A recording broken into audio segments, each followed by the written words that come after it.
Welcome to qnawire. In this case, you want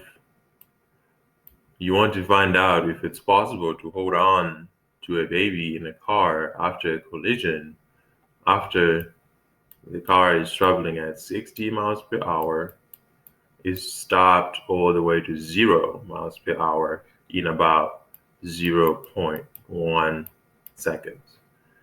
So this baby weighs about 12 kilograms, according to the problem. So essentially, before this collision, the baby is traveling 60 miles an hour, and then after the collision, it has to stop completely. And you want to figure out how much force is required for you to hold on to this moving child to also slow them down to 0. So essentially, you have your force equation, which is equal to the rate of change of momentum. So you can just write that as m, which because say mass, you have the final velocity minus the initial velocity over just the time it takes for this collision to happen, because you are calculating the average force here. So we know that the force that you're going to be applying to the system is going to need to be in the opposite direction of this velocity to slow it down.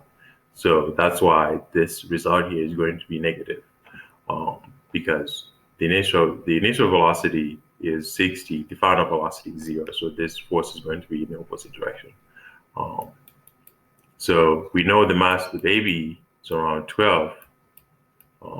We know the final velocity should be 0, but the initial velocity is 26.8 meters per second. So we can just 26.8 meters per second with a negative sign for the right directions, and then you divide that by 0.1. So what you come up with is that the force you need to apply is around 3.12 times 10 to the third newtons.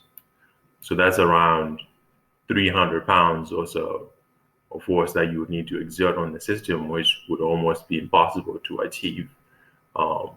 So then the following questions would be, would this be possible? Then the answer would be no, because that's a pretty significant amount of force to be at the system. And then part C is just asking you, so what do you think about the laws that govern the seatbelt law, the use of seatbelts, which in this case would actually, it means that the laws actually make sense because they reduce whatever amount of force significantly by using equipment, as opposed to allowing people to hold on to children during these collisions.